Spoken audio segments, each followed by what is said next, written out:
All right, Jacques, thanks for coming in today.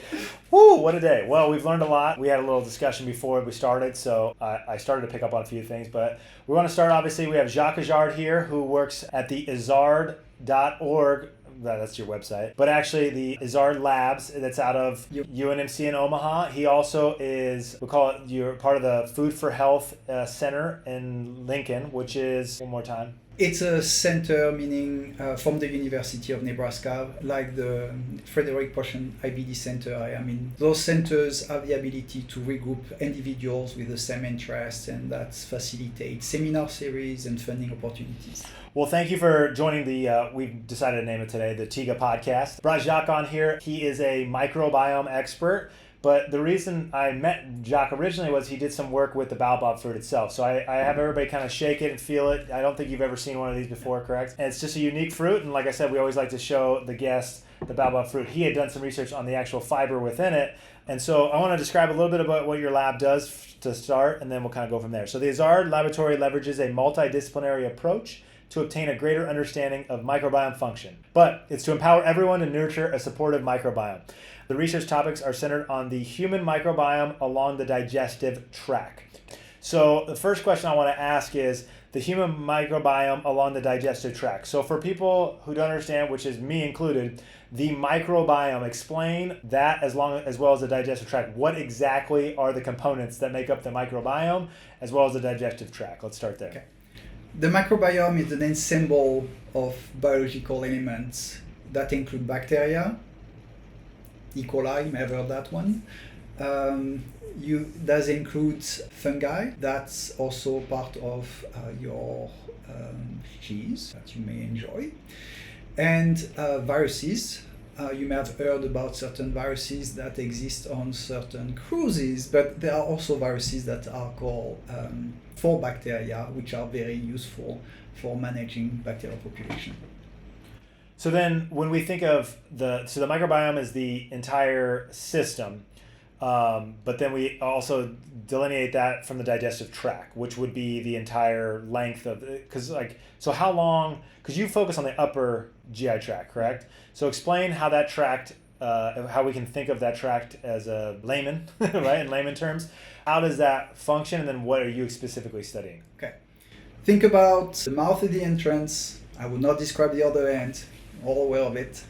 And in between, you have the mouth, you have the esophagus, you have the stomach, we all know that, and you have the midgut, and you have the colon. I'm making it this short version. It's 10 yards. Sequentially, a lot of things happen in that 10 yards, including the digestion from our enzymes and the digestion from the microbiome. Okay, makes a lot more sense. And you're focused above you call it the pre-colon, is that what you called it? That's like you said, you're joking, I think, about this. We need to find a better term. I think that's why we started using prebiotic instead of fiber, because fiber, for some reason, gets a bad rap in general, even though it provides so many benefits. In the upper digestive tract that you're studying the microbiome, I brought you in because I think there's some terminology that I don't really get, and it's just getting thrown around now, is gut health in general, and what that means compared to microbiome, and as well as just like what is gut health, and then is it important? I guess is a great way to start.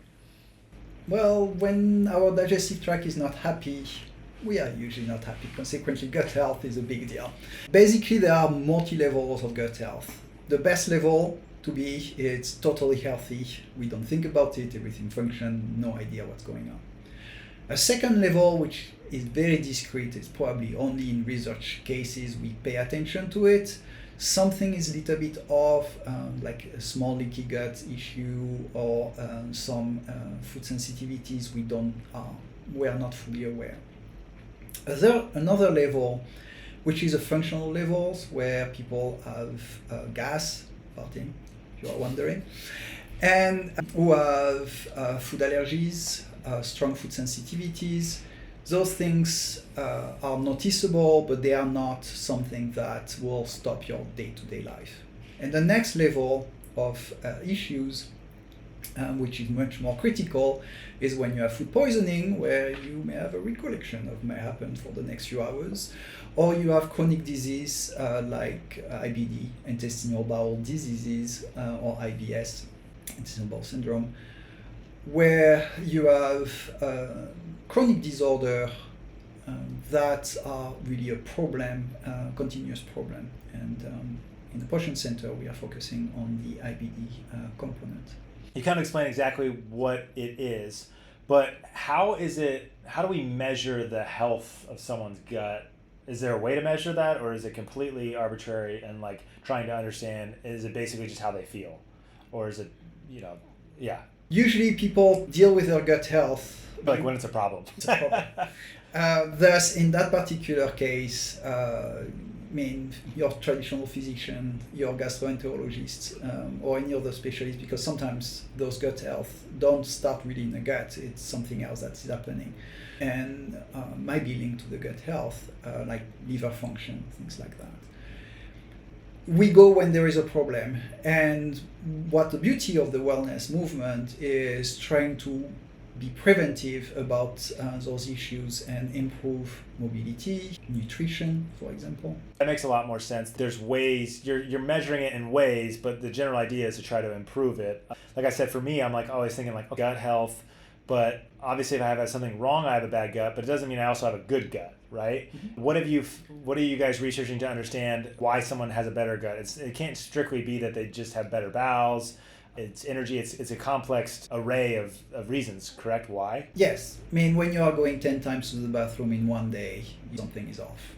And this does exist. Thus, it's about management. One part, if you have a food infection, basically antibiotics for some cases or not antibiotics in some others is the solution, and you move on with your life and nothing else happens. When you have a chronic disease, it is basically managing the disease to decrease the number of bowel, for example, and keep you in remission. And those are the goals using diet, pharmacological products from the physician point of view. Okay, so you just blew my mind with the idea of these. So there's different ways to utilize fibers within the system because of the way that they're going to function through the digestive tract. That makes a lot of sense to me. But for our sake, we want to really stay. I told you we want to kind of go deeper with microbiome and gut health versus trying to deviate. So as we talk about a healthy gut and then an unhealthy gut, I want to kind of get into what causes let's start with what causes an unhealthy gut in general or microbiome, and then we'll move towards a healthy gut. Okay. I'm going to add one more thing is, let's define a little bit a healthy gut first. That gives a contrast. The Human Microbiome Project worked with an amazing group of participants that allow to have 18 body sites checked for inflammation, and there was none. This means those people were the most healthy that we could define at that time. The definition of the Human Microbiome Project's results is diversity is beyond age, sex, and race. Meaning, when we get the microbiome of someone, we cannot know age, sex, and race because it's so diverse among the population of extremely healthy individuals that you cannot figure this one out. When you go to an unhealthy microbiome, the way we define it nowadays, is not the case anymore.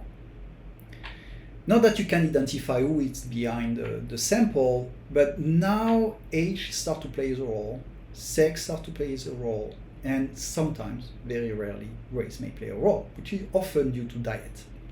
Ethnic groups, we are talking of the world population microbiome, we're not talking just the local population. So explain, so you're saying when you define a healthy microbiome, or a healthy gut, that population is not, it's not potentially a male or female, it's not potentially white, black, it's not potentially from a specific region. It's just these people that are extremely healthy seem to have something unique to being healthy.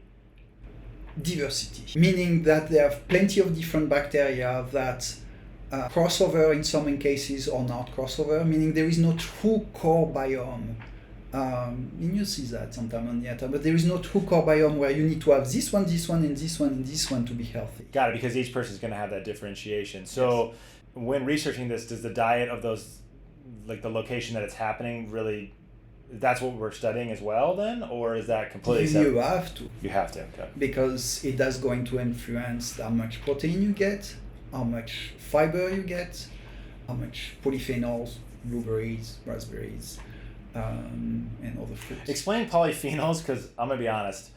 We now understand polyphenols decently, but try to explain polyphenols so that people have a general idea, because it's antioxidants, correct? Yes. But it's a lot more complicated than that. Well, they are very complex molecules that are so complex. There is a long list with different branches. What is common to them is their colors. Think about every color fruits you ate pretty much have polyphenols. Green tea has polyphenols. It's a complex set of molecules that have a very interesting characteristics. By themselves, if you ingest them in the digestive tract, they pretty much do nothing.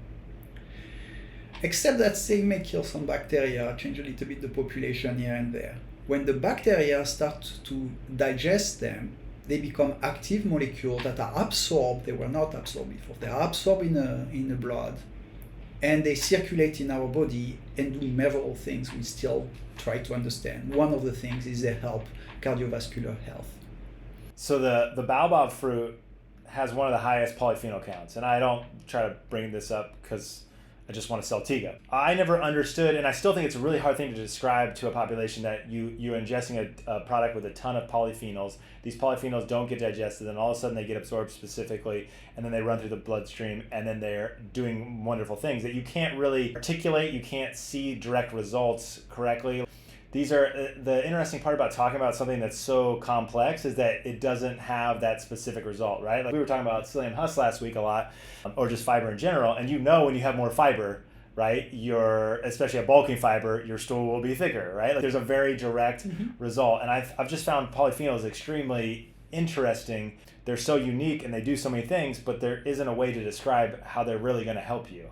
And this is the next challenge for both the researchers and the people like you who are doing the interface to promote products that are extremely beneficial, is try to understand the effect and have enough trust in the public to say, no, this is going to happen.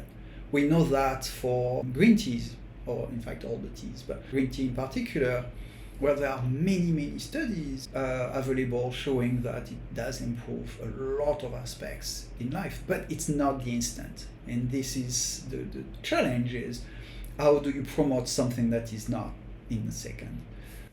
Very difficultly. It's probably one of the most difficult things, right? Because you have to say, just do this over a 10-year period. It's like, people would rather have it today and have an effect tomorrow, which I think if you can have those types of products or those things exist, that's what people a lot of times are looking for. But I think the population is changing for that. I think people understand looking at a healthier lifestyle in general, and this is why I bring up healthy gut, because I think people are looking at, okay, how do I improve just my energy through the day, or how do I improve my wellness through the day, right? Because I notice it too, and notice it from a fog sometimes, or an energy level.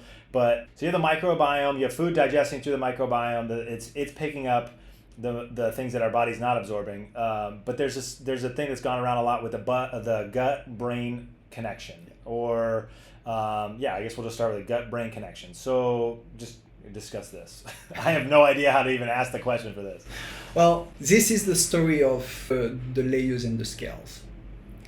You think about a bacteria that is microscopic. We had to wait in 1700 to see one. To have a microscope. It's not something that is that obvious. That's going to transform what you eat or what you drink, because it's the same, going in the same place. And this is going to play in different games. For example, the microbiome is an influencer of serotonin level in what we call the enteric part of the digestive tract, which is the second brain, basically. And it's produce small molecules that stimulate the production of serotonin in the digestive tract. Some bacteria, very rare, produce serotonin directly. But in general, the most abundant serotonin level is along the digestive tract. And along the digestive tract, you have a bunch of nerves, one being the vagus nerve, which goes directly to the brain. And it's an exchange all the time. Sequentially, from the gut, you are signaling directly to the brain something is happening. Gut, happy brain. Other bacteria produce GABA. which is a calming neurotransmitter. In that case, you are modulating in a good way. It's really important to have that production. You are modulating the neurons to avoid, for example, too fast digestion, which can be a problem. Or, the brain is telling your gut to do this slower? No, the microbiome is communicating with the neurons along the digestive tract to do that. It's just doing this involuntarily between itself. Yes. It's saying don't digest this quicker. Yes. Slow down. We learn that if we digest this in 10 minutes, we are not going to do well. And if we digest this in 5 days, we probably have constipation. It's not going well either. And we have another set of signals going back to the brain saying something is off. So is this where processed foods is a struggle for the microbiome, or is it not? I guess I would think, hearing this, when you have something that the system is like, I don't know if this is real or what it is, does that affect the system more or differently than a whole food? Processed food is a kind of worms because it regroups a lot of things. A lot of the processed foods are poor in nutrients. Consequently, basically, you are starving yourself while eating a lot of fats. And that's one of the challenge. I mean, nutrient being all those plethora of small molecules that we have no idea still to this day that make us happy and functional. And we talk about polyphenol. In processed food, it's extremely rare. You are going to find that, for example. Processed food is also characterized with high sugar, high fat. But if I think about the idea of the microbiome is going to take what the body's not absorbing, then really when I think about a processed food, if there's nothing to absorb, then the microbiome has to do extra work. Yes, and sometimes they cannot do the work because some of the fats are not digestible in an easy way. So then what happens? Well, it goes out. So it does go out. This makes a little bit more sense, but this is like, I've just been thinking through it. Because like, and I try to describe this with unpasteurized, so Tiiga doesn't have to have pasteurization to the fruit itself, so you get the raw fruit. And so I notice, and I don't know if it's from the other ingredients that we combine, but generally having Baobab on its own, because I do that as well, I notice a difference, but I can't describe it. And it's like I feel like I absorb more nutrients because they haven't been changed. I'm getting this whole food. That's why I brought the idea of whole foods, because I think about even just eating the watermelon straight, or having something directly like like your lettuce or whatever. You feel the energy differently. You also, it seems like, and I guess we should probably go into this, spending more energy digesting something, it's taking away the energy that you could potentially have from the gut to your brain, or just energy in general, correct? That's a part where we don't know the details. Science like to understand the mechanism. Yeah. Humongous gaps still to this day. But think about cooking food. Does change the structure. I mean, you put on a pan, you see everything welting, which is good. I love those. It's actually really good, and yes. Supposedly it's better in some cases. Cooking things. Yes, sometimes better, right? It has improved the accessibility. Sometimes it decreased the accessibility.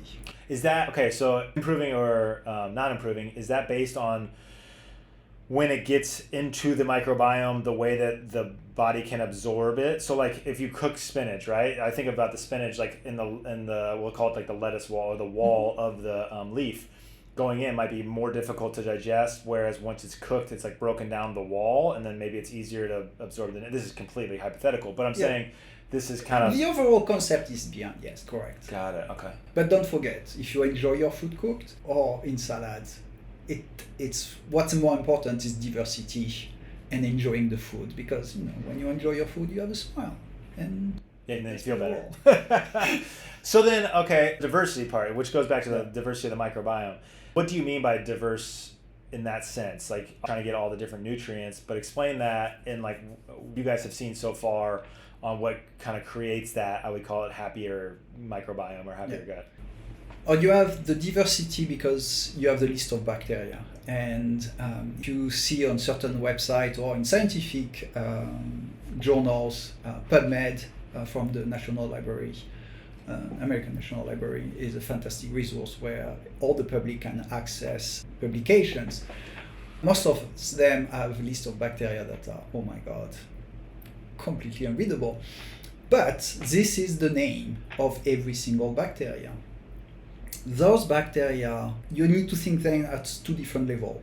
Being from the same group, think about one type of cars from a car maker, and they all have similar characteristics. And what we want is to have bacteria from different car makers. If I take this analogy, that's a great analogy. Yeah. Sometimes because of a disease, IBD for example, intestinal bowel disease, you have a shrinking of the diversity. And basically part of the management is keeping in check the immune system to avoid too much reaction, negative toward the whole system or to the digestive tract. And at the same time trying to diversify those bacteria. And this is where diet is a key component. And still learning how to improve that. And prebiotics is a key component. Is there ways to do it without diet? Like, is there things that people are doing? I mean, I guess there's supplements, correct? But like, is there ways to improve? Like, does exercise change the bacteria in your gut? Oh. It's all connected. Yeah, I mean, everything's always connected. This is the best part. Yeah. And like, this is what I think it's so funny. So, having played sports, we would always talk about you ice something that's injured, right? Like your wrist hurts. Oh, it's my wrist. Well, like, it's not your wrist. It's that your lat's too tight, or your elbow isn't loosened up, or your hip's out, or your ankle's out. And like, I just feel like everything is, obviously it is connected, but that's why this is such an intriguing thing. So you can change your diet, which obviously I think diet to me seems to be one of the biggest or the biggest in general, but like exercising changes it, stress levels, correct? So actually you have exercise. Explain how exercise can potentially change. What have you seen from that? Like, how does exercise change it? One of the way exercise change the microbiome is totally indirect, is when you move, you change the digestive motility. Like literally the way that your stomach is just moving around, or your entire digestional tract. And this change the speed where things are moving along your digestive tract. Consequently, if you have toxins, things are moving differently than when you are doing exercise and when you are not. And one thing that is fascinating, exercise definitions is now including walking. Just a walk every day is included as considered as exercise for this type of issues. I mean, I think you notice that that's like anecdotal, but walking after a meal, right? Like you ate a big meal and you just go walk it off, and it's such a completely different feeling than going back and sitting down. I just think of yoga anytime I think about exercise and like changing and like the mobility of your, let's say the middle section of your body, like, and how that can potentially change. I would have never thought that it would do. I was just wondering if it ended up messing with or changing bacteria and things like that, but you're saying it potentially could. We just don't know. Yeah, on the long term, in fact, there are studies showing that people who exercise a lot have a slightly different microbiome than people who are not. It's all about our mobility. I mean, there are many other explanations, but if we are trying to find one sort of explanation, is motility change representation. And now going back a little bit in the science, what I'm working on is it's also the amount of oxygen along the digestive tract. There is more oxygen at the beginning. You breathe, the mouth has plenty of oxygen, and when you are totally at the other end, it's called anaerobic. There is no oxygen. The microbiome functionality, and by this is all those little enzymes working in a different environment, changes because you have different chemistry that is involved, and it's hard to cut very long fibers in the mouth outside of chewing. But microbiome there is more adept to short fibers, short sugars more exactly also, compared to the colon where it's long fibers and you have constipation. It's also starting to degrade proteins in a different way, and you have another set of chemicals being produced. So how does oxygen, so you're saying that the oxygen comes, you have more oxygen obviously from your mouth. When does it start to become where there literally isn't oxygen? Pretty much at the colon. It's a gradient. It's a gradient. So, yeah. And is that, sounds weird to describe it this way, is it a way of actually helping it push through and move through? No, you don't have, unless you nail air, which usually... Because that is a thing, like in yoga, that's a thing, like it stops the lungs. It lungs. should stop at the lung. Otherwise, you are going to fart for hours. That makes sense. But for anybody that can fart on their, like on command, I guess that would be an interesting skill set. But I'm sure some kids have. I bet you that's like a mastered Guinness. that. I bet you that's a Guinness Book of World Records deal.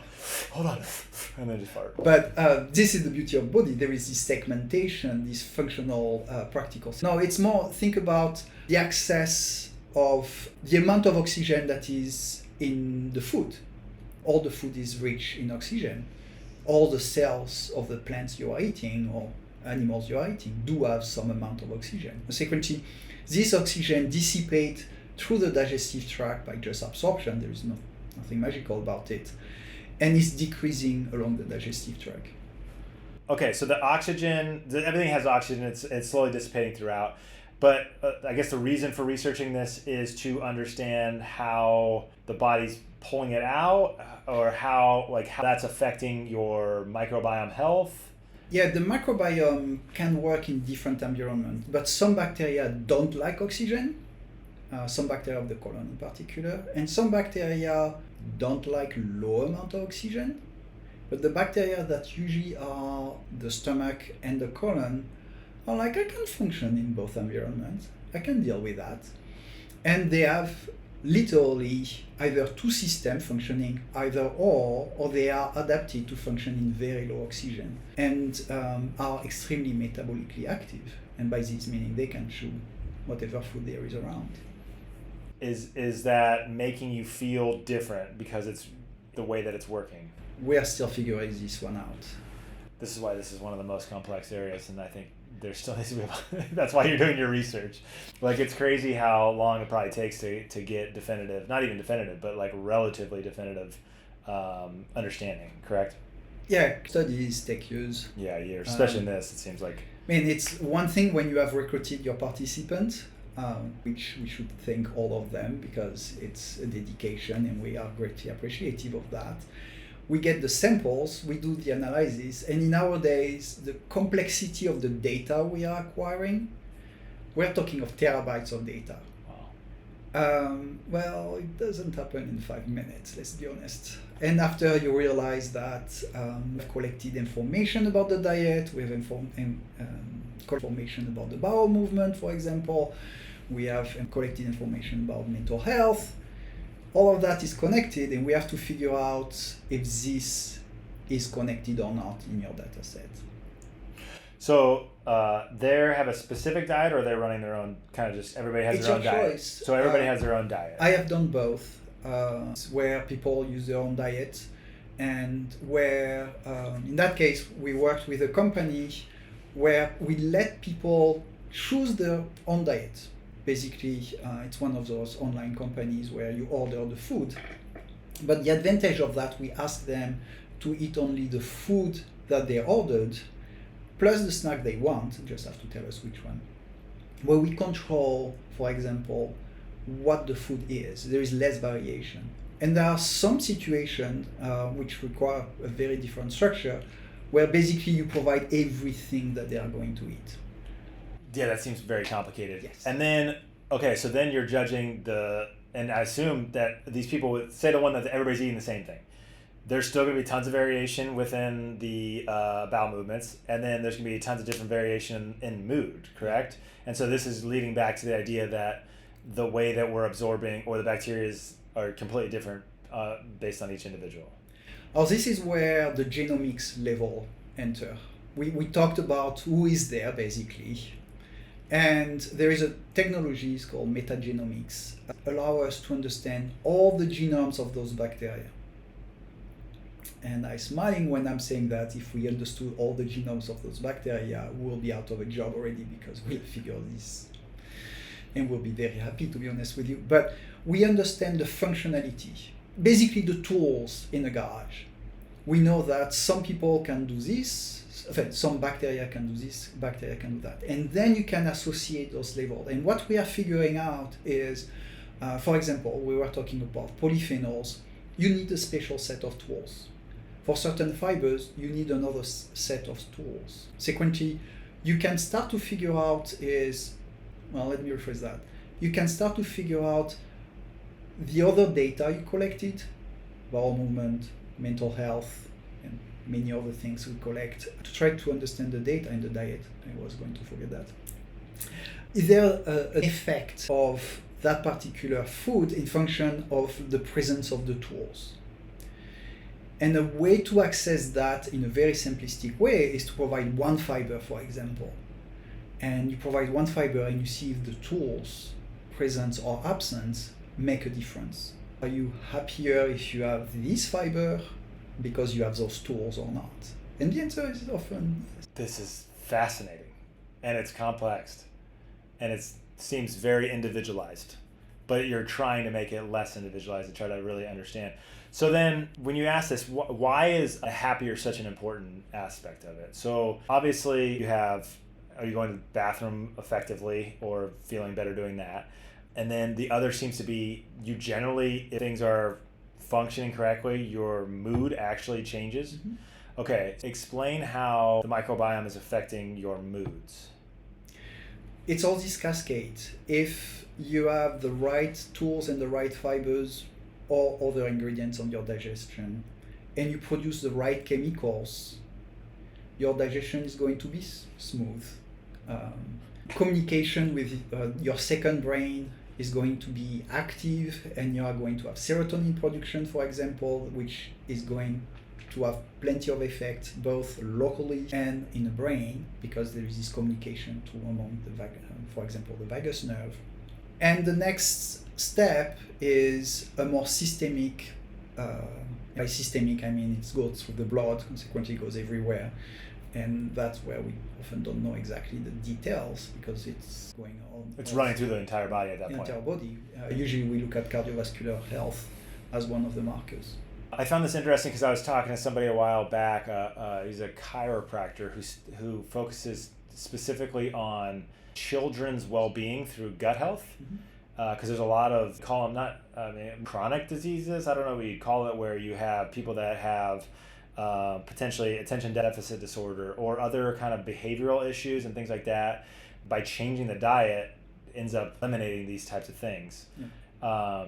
And so that's why I'm so intrigued by how it affects your overall mood. But obviously it is, and so the way that it's getting dispersed into the bloodstream seems to be the final stage, and then from there we don't really know. But we know that they're getting different nutrients and different. Is it nutrients specifically that is once the bloodstream is absorbing this, it's getting something different? Is it just nutrients? Is it something more? It's more than that. Nutrients is a huge part. Or to function because you have enough energy of the right type. That's one thing. But also you have all those signaling molecules. And by signaling, it's kind of a huge bucket. It can be neurotransmitters. We talk about GABA, we talk about serotonins, we talk about polyphenol, and a myriad of molecules that are produced by the bacteria from the product we eat, which is still a mystery to us. Sometimes are very simple, we just don't know how these function, because we don't know what the receptors are, for example. Or they are localized in one aspect and we don't understand how this works. Consequently, there is a myriad of molecules that are helping us every single day. We are still wondering how this works. For me, I wanted to talk to you because I continue to hear about gut health and microbiome, and I think they get intertwined. And so for me, it's really trying to understand the microbiome is the system.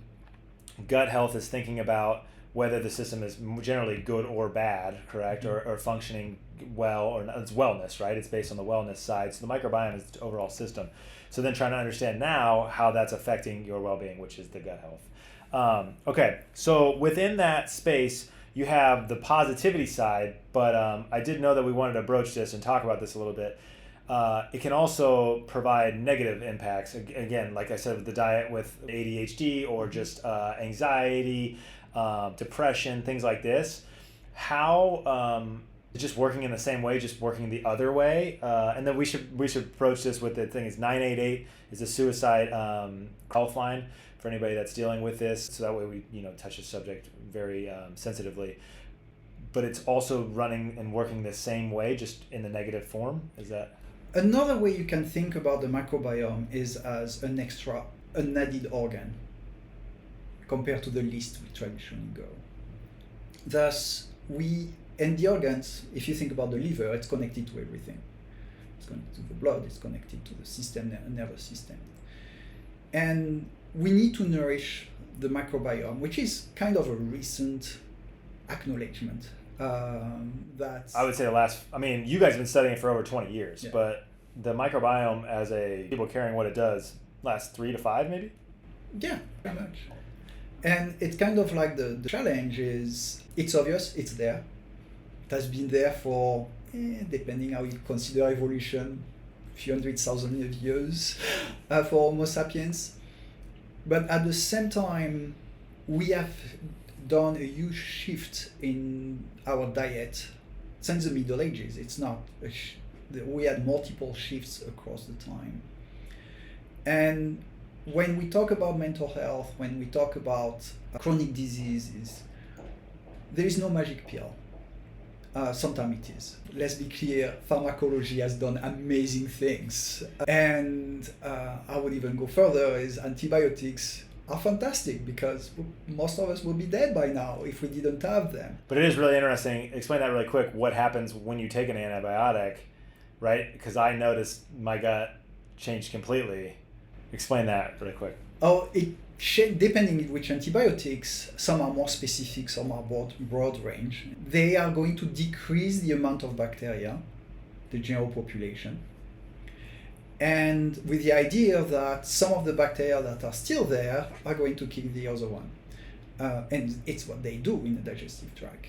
When it's somewhere else, when it's not supposed to be, it's the antibiotic by itself. But in the digestive tract, the microbiome has the ability to kick out the bad actors. Sometimes they need help, and antibiotics does help with that.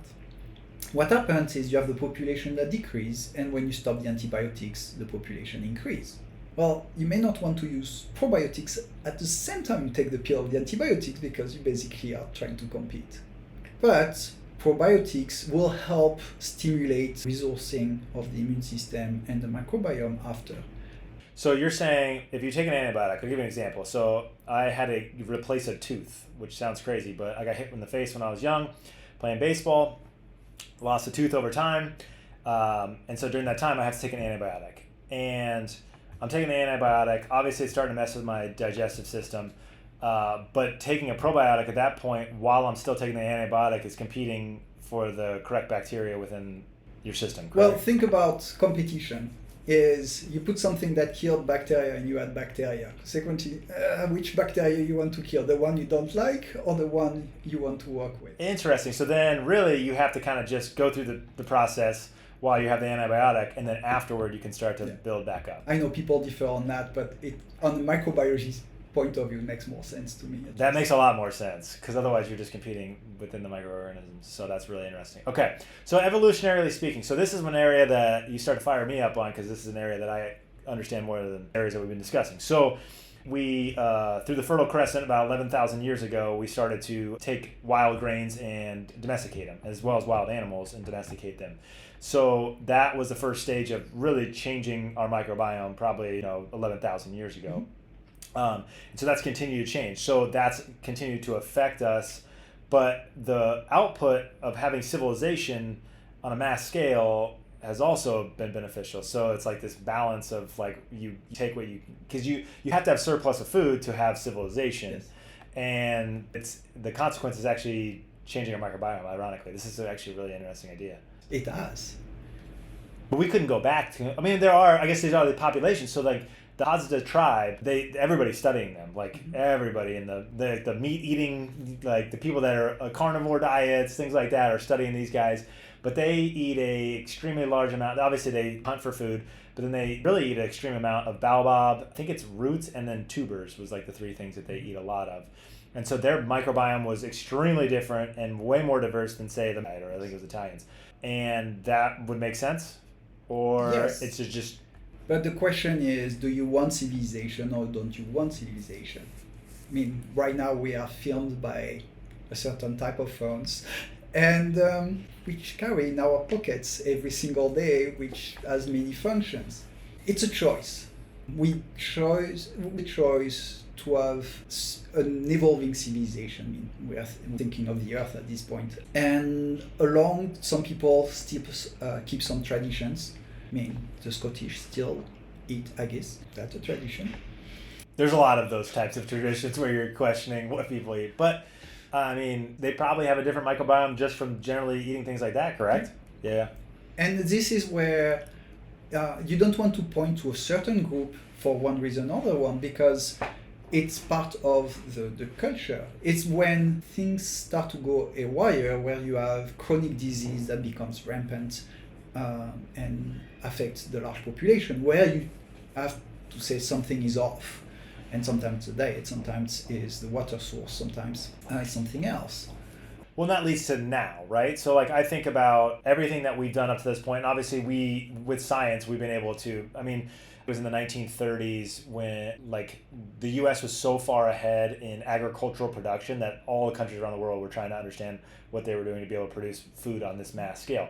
So we've gotten so good at producing food in smaller areas, right?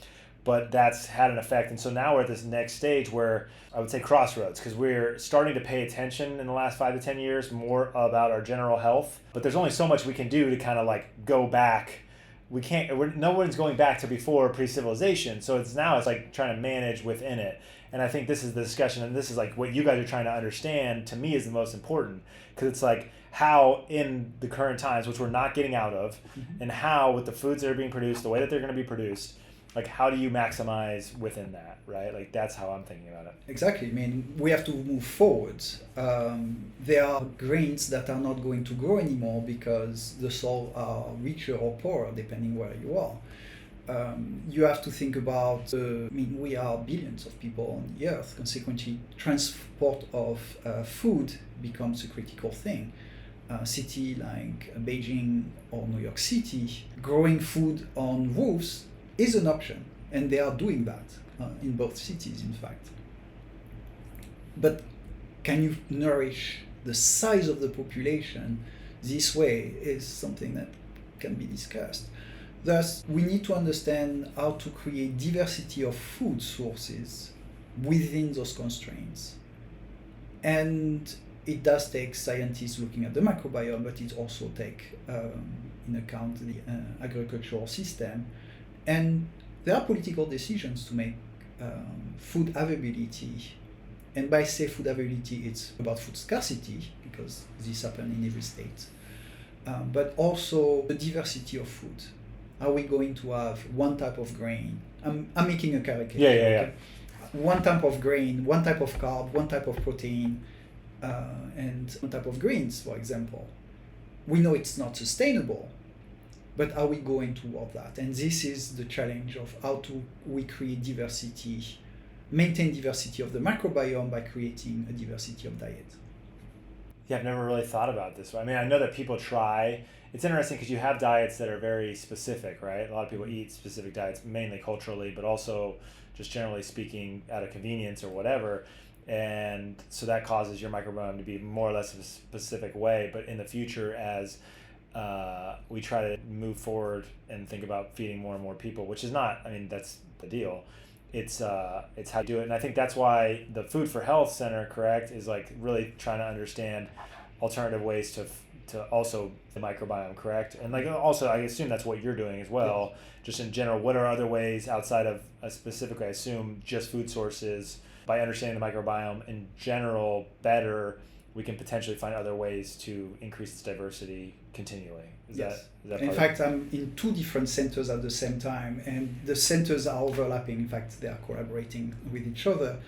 One is towards the healthy population, and by healthy, we are people without chronic disease. That's more clinical study definition than really pointing the finger, you are healthy, you are not. And the Frederick Potion Center look at people with IBD and try to help people with a chronic disease and learn to keep them in remission, which is avoiding crisis, which if you don't know what IBD tends to is people going to the bathroom way more often than you want to believe in one single day. Consequently, this is impacting productivity and quality of life. Is there, so I've just noticed this week, I just started it, but I got a continuous glucose monitor.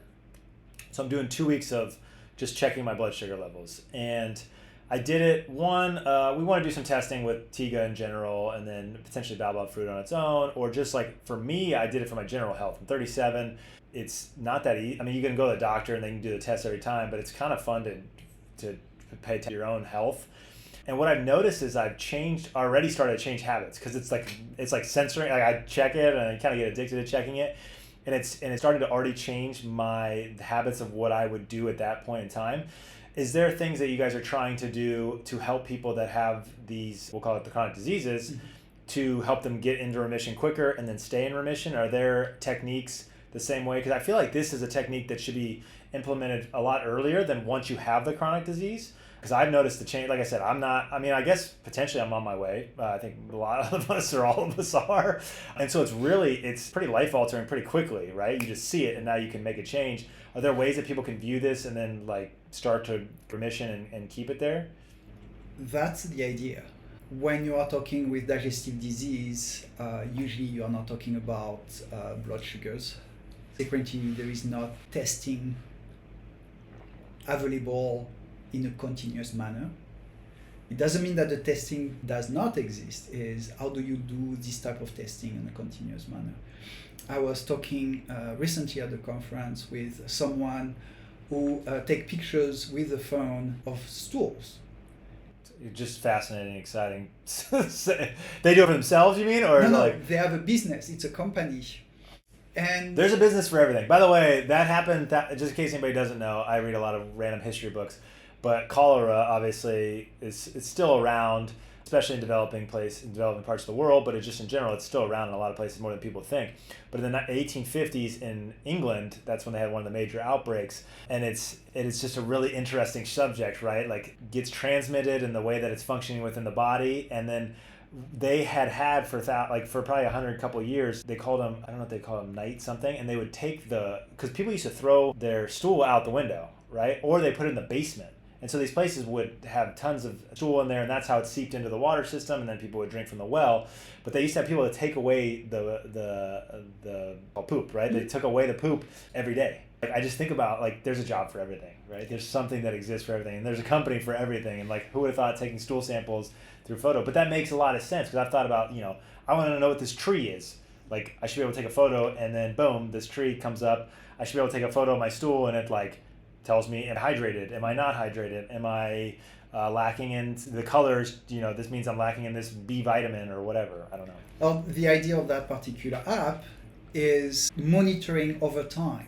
Because this is one of the things is when we see something, we are way smart and we can figure it out. I'm doing it right now, literally. But yeah. When this evolves, positively or negatively, it doesn't matter.